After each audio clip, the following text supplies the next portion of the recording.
There are moments in history that do not announce themselves with spectacle. No alarms are sounded, no banners fall, no crowds gather in anticipation. Life continues, institutions function, markets open, language reassures, and yet, beneath this surface of continuity, something essential begins to loosen, not materially, but structurally. What erodes first is not power, it is proportion. History is unambiguous on this point. Civilizations do not fail because they lose strength suddenly. They falter because success dulls restraint, and restraint quietly disappears. The ancient philosophers understood this with extraordinary clarity. Long before economics acquired equations and models, they observed that decline begins when continuity is mistaken for permanence. This is not collapse. It is misunderstanding. Every long dominant system reaches a moment when it ceases to ask whether its position remains justified and begins assuming that it is natural. That assumption has never survived history. What follows is not immediate catastrophe, but gradual misalignment. Expectations detach from capacity. Obligations outpace resources. Confidence persists longer than foundations. To contemporaries, this feels like normality. To historians, it is the beginning of the narrowing. The Stoic thinkers described this process not in the language of empires, but of character. They warned that prosperity carries a hidden danger. It replaces vigilance with habit. When difficulty fades from memory, preparation fades with it. Civilizations, like individuals, grow careless not when they are weak, but when they are comfortable. The first stage of dominance is always external. Control of movement, control of exchange, control of access. Power accumulates where flows converge. Trade routes precede currencies. Logistics precede finance. Force precedes trust. Where goods must pass, influence gathers. Over time, this influence crystallizes into monetary authority. Currency becomes not merely a medium of exchange, but a reflection of systemic centrality. Others begin to rely upon it. Contracts reference it. Reserves accumulate in it. This is the apex, the period most fondly remembered. Yet embedded within this apex is the seed of distortion. As reliance grows, incentives invert. It becomes easier to import than to produce, easier to borrow than to restrain, easier to expand commitments than to question them. This is not decadence, it is temptation. Every system that achieves monetary centrality faces it. The Stoics warned that temptation does not announce itself as danger. It presents itself as convenience. What once required effort becomes automatic. What once required justification becomes assumed. At this point, money begins to change its nature. It ceases to be a claim on productive effort and becomes a promise of continuity. Its value no longer rests primarily on output, but on belief. Belief that it will always be accepted. Belief that it will always be honored. Belief that it will always matter. Belief is powerful, but belief is also fragile. The Stoics insisted that anything dependent on external validation is inherently unstable. True resilience, they argued, must be internal. Currencies do not possess this luxury. Their stability depends entirely on collective assent. As obligations accumulate and productivity growth slows, a contradiction emerges.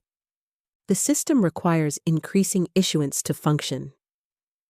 Yet increasing issuance undermines the very confidence upon which the system rests. This contradiction has no resolution, only delay.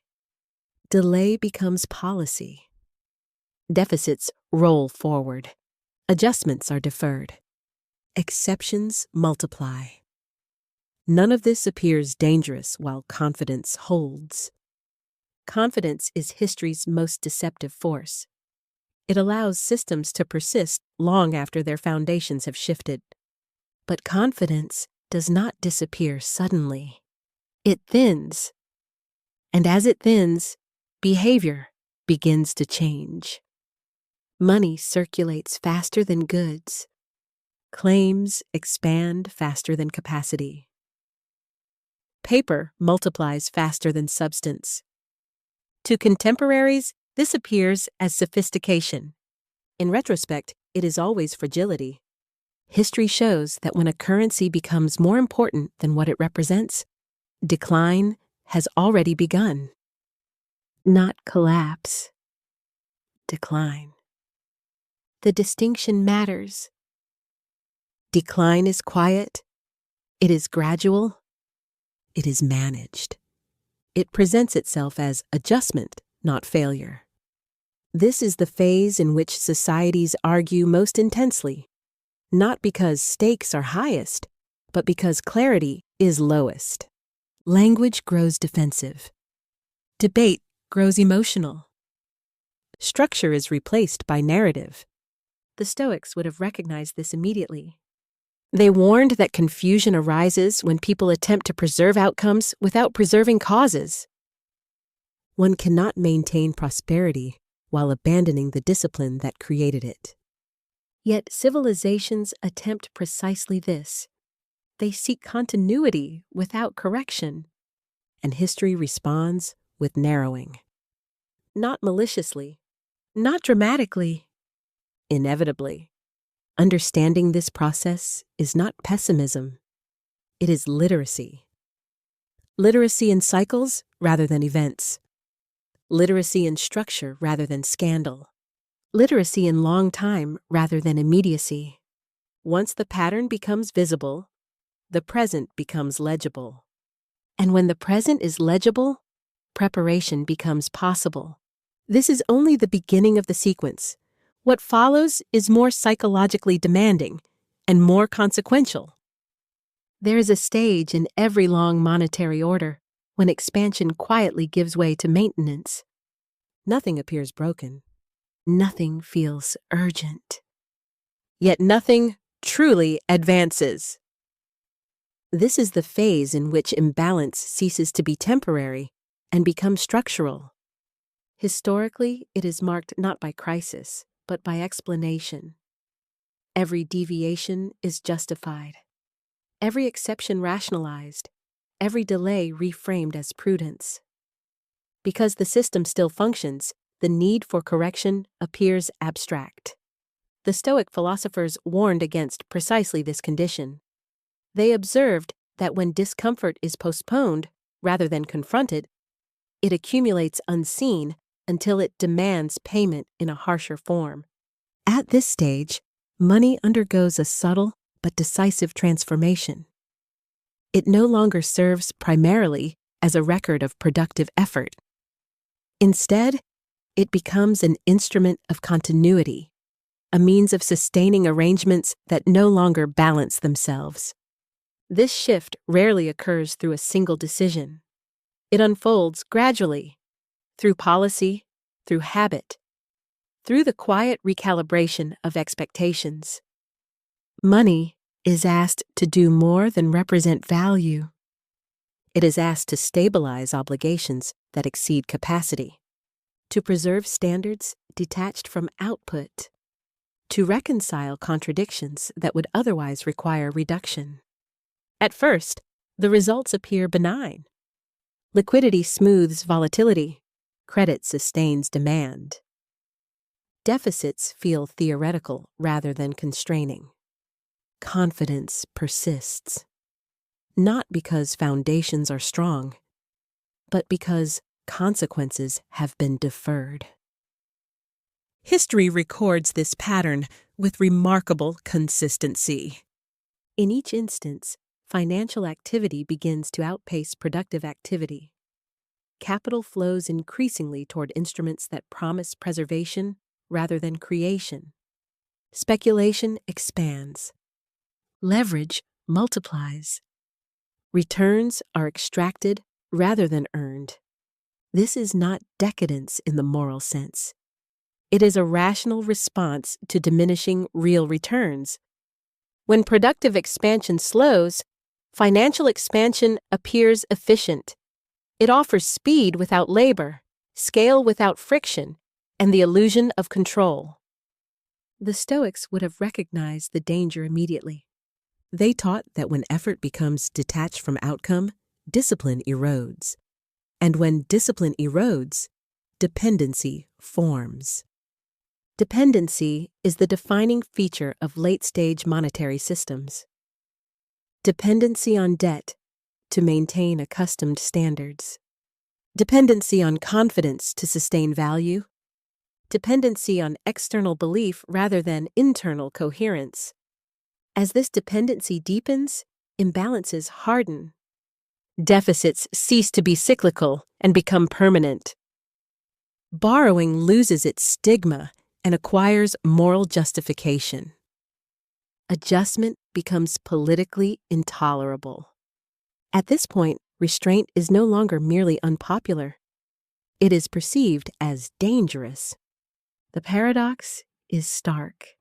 The measures required to restore balance are framed as threats to stability, while the practices undermining stability are defended as necessities. The Stoics describe this as a failure of judgment, the inability to distinguish between what preserves health and what merely postpones discomfort. Civilizations at this stage consistently choose postponement. Postponement through monetary expansion. Postponement through regulatory complexity. Postponement through narrative reassurance. Currency supply grows not out of recklessness, but because contraction appears unthinkable. This expansion does not immediately announce itself as disaster. Instead, it expresses itself through distortion. Assets appreciate faster than incomes. Essential costs consume a greater share of earnings. Security becomes unevenly distributed. To those living within the system, this feels unjust rather than unstable. Yet injustice is the signal. It indicates that proportion has been lost. When effort no longer correlates reliably with outcome, trust erodes. Not abruptly, incrementally. People begin to sense that the system rewards proximity rather than contribution, access rather than competence, position rather than function. Once this perception spreads, legitimacy thins. Institutions continue to operate. Authority remains. But belief becomes conditional. The Stoics insisted that authority cannot endure on power alone. It requires perceived alignment between structure and justice. When that alignment dissolves, compliance becomes transactional rather than principled. Law remains, loyalty weakens. At the monetary level, an external parallel unfolds. Those who rely upon the dominant currency begin to reconsider their exposure. Not through defiance, through calculation. Reserves are diversified. Settlement methods are explored. Alternatives are tested discreetly. This process does not appear dramatic. It is not intended to be. History shows that reserve currencies are never abandoned abruptly. They are diluted gradually until their centrality fades. Confidence does not collapse. It migrates. From the perspective of the issuing society, this phase is often misread. Daily life continues. Markets function. The language of dominance persists, yet the foundation is quietly shifting. What was once automatic becomes conditional. What was once unquestioned becomes negotiated. The Stoics taught that all power dependent on external assent is provisional. Monetary authority is the clearest example of this truth. As belief becomes conditional, the system enters its most psychologically complex phase. Anxiety increases, yet its source remains diffuse. Debate intensifies, yet clarity declines. Every faction senses instability, yet diagnoses diverge. This confusion is not accidental. It arises when systems grow too abstract to be interpreted through lived experience. When cause and effect separate, meaning dissolves. At this stage, societies often turn inward. They debate symbols rather than structures. They moralize outcomes rather than examine incentives. They personalize systemic forces. This is not ignorance. It is cognitive overload. The Stoics observed that when complexity overwhelms understanding, people retreat into certainty wherever it can be found. Such retreat fragments discourse. Yet even here, decline is not inevitable. History shows that outcomes diverge at this juncture. Some societies resist reality until correction is imposed violently. Others accept narrowing deliberately and preserve coherence through reduction. The difference lies not in intelligence or resources, it lies in character. At the collective level, character manifests as willingness to accept limits, to relinquish excess voluntarily, to restore proportion consciously, to endure discomfort by choice rather than by force. These virtues are rarely celebrated in times of abundance. They are indispensable in times of adjustment. Without them, the next phase becomes unavoidable. When a monetary order enters its later phase, the most consequential changes unfold not in markets, but in consciousness. Structures may remain intact. Institutions may persist. Yet the inner experience of life begins to alter in subtle, pervasive ways. What disappears first is not material comfort. It is predictability. The familiar relationship between effort and outcome loosens. Paths that once appeared reliable become uncertain. Security feels provisional rather than assumed. This shift is rarely articulated, yet widely sensed. History records that such periods are marked by a peculiar tension. Continuity survives on the surface, while confidence thins beneath it. People sense that the rules have changed, though no announcement has been made. The Stoic philosophers describe this condition with remarkable precision. They observed that anxiety does not arise from hardship itself, but from uncertainty about what may be relied upon. When expectation loses its anchor, individuals seek substitutes. Some turn to nostalgia, others to ideology, others to identity. Few turn to discipline. In earlier stages of dominance, social order rests upon a broadly shared sense of proportion. Effort tends to be rewarded. Saving tends to preserve value. Competence tends to confer status. In the later stage, these relationships weaken. Rewards concentrate, risks diffuse. Consequences are delayed. The result is not immediate deprivation, but persistent unease. People feel that the system no longer speaks the language of fairness, not because injustice has suddenly appeared, but because measure has quietly dissolved. This dissolution becomes most visible among those whose lives depend upon continuity rather than leverage. Their position grows fragile, their prospects less legible, their sacrifices less meaningful. The Stoics would have recognized this as a crisis of proportion. They believed that societies remained stable only while contribution, reward, and responsibility remain visibly aligned. When that alignment fades, trust follows. Trust, once weakened, rarely collapses outright. It thins. Institutions endure. Authority remains. but belief becomes conditional.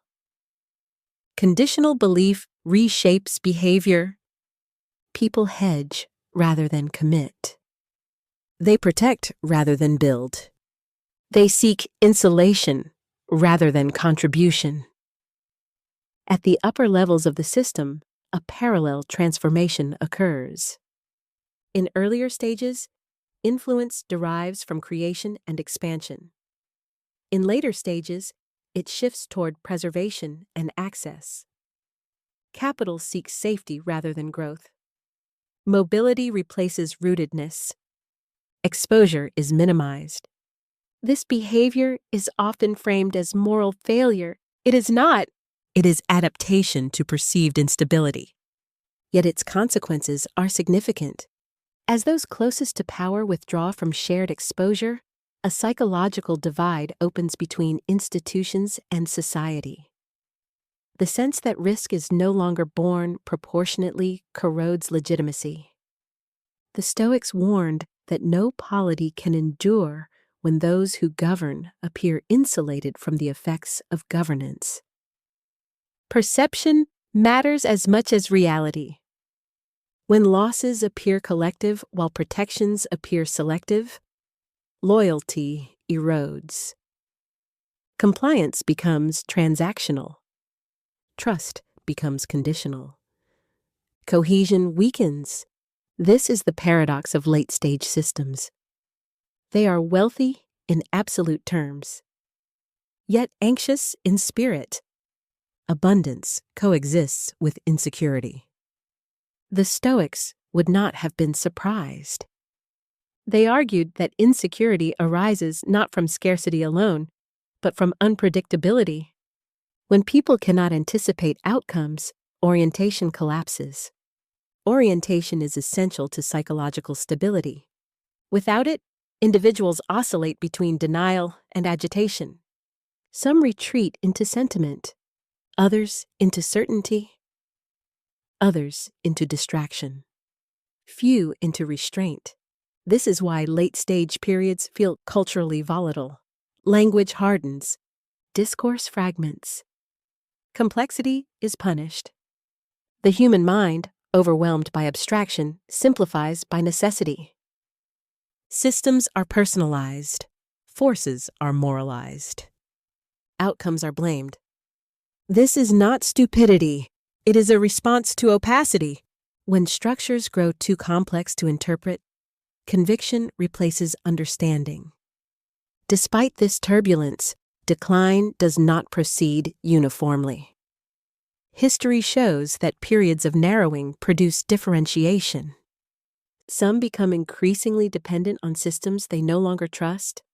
Others withdraw entirely. A third group adapts deliberately. This third group rarely dominates institutions or narratives. They cultivate competence. They reduce unnecessary dependency. They sharpen judgment. They invest in skills rather than assurances. The Stoics regarded this disposition as the highest form of resilience. They taught that freedom does not lie in controlling circumstances, but in mastering response. Circumstances fluctuate. Character endures. In times of systemic uncertainty, this distinction becomes decisive.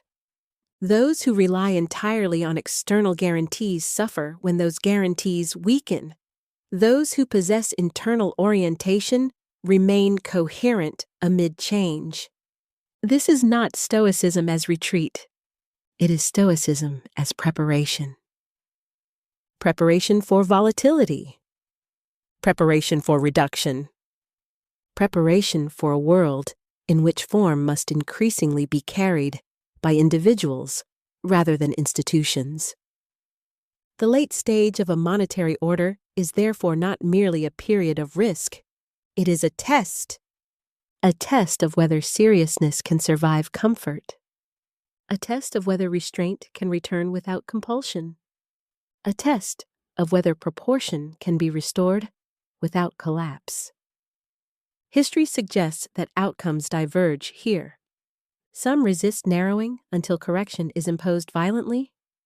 Others accept limits deliberately and preserve continuity within reduction. The difference lies not in wealth or intelligence. It lies in temperament. The Stoics believed that fate presents conditions, but response determines consequence. This principle applies as much to societies as to individuals. The narrowing phase does not ask whether it is welcome. It asks whether it is met with clarity. Those who meet it consciously preserve coherence. Those who do not are carried by events. There comes a moment in every extended historical sequence when movement slows enough to be perceived. Not because motion has ceased, not because failure has occurred, but because continuation now requires intention. For long periods, systems advance through momentum alone.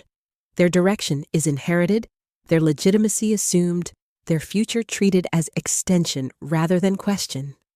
Eventually, this condition expires. The future ceases to arrive automatically. This moment is often misunderstood. It is interpreted as decline alone rather than as narrowing. A narrowing of tolerance for excess.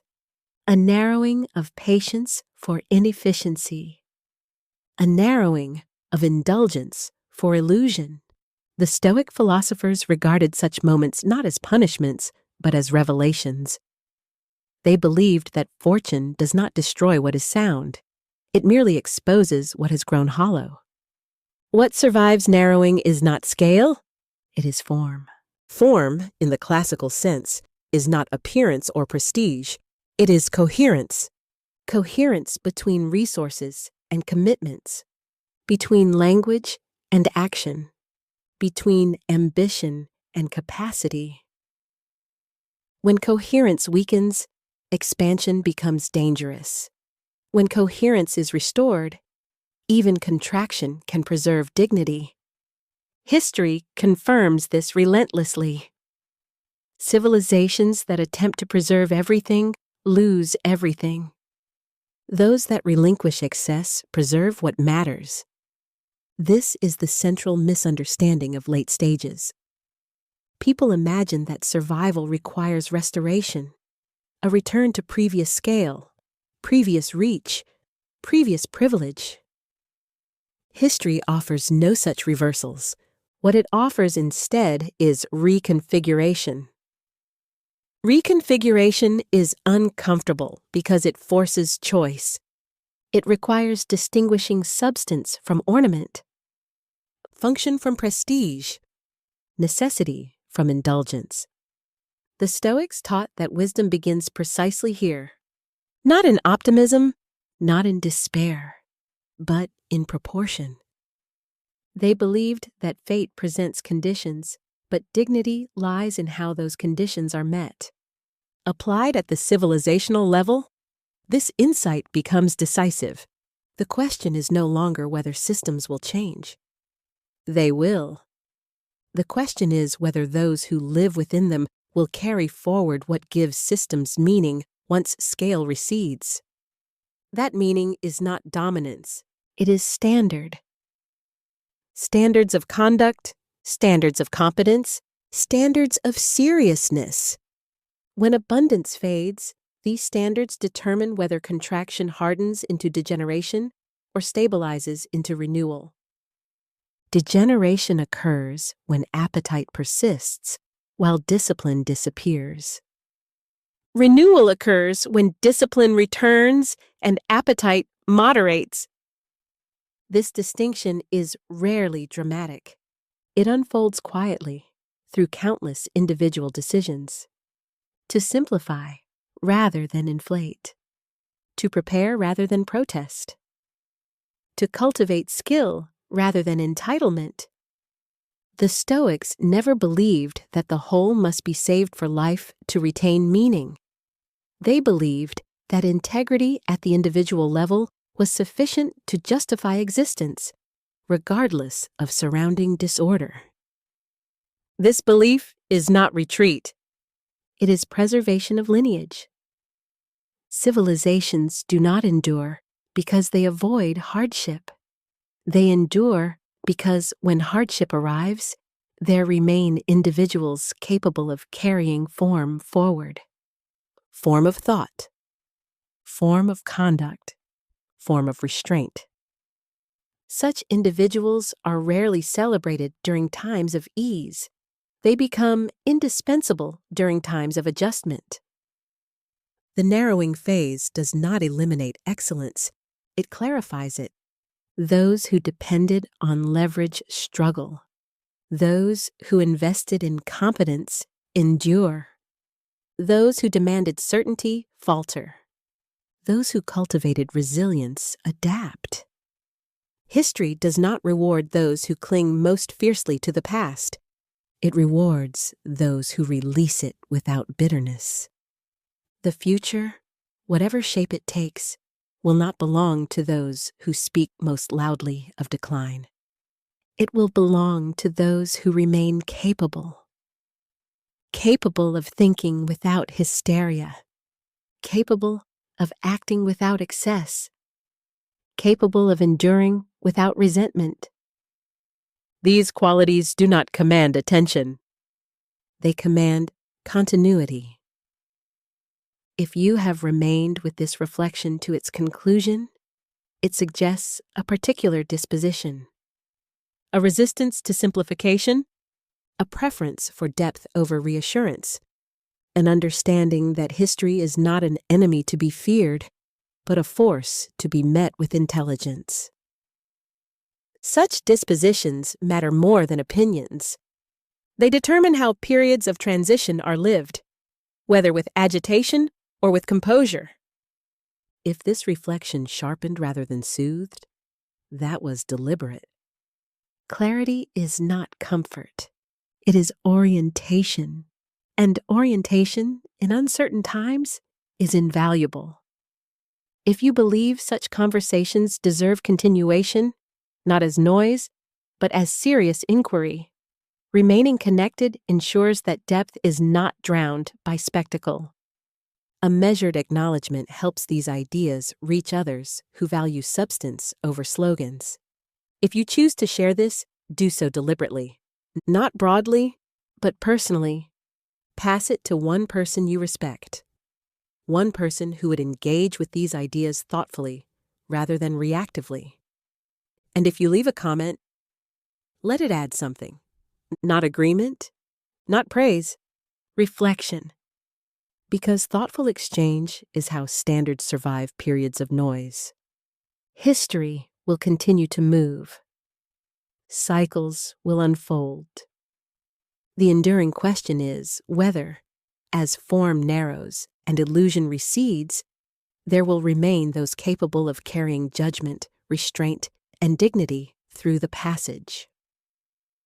That has always been how continuity is preserved.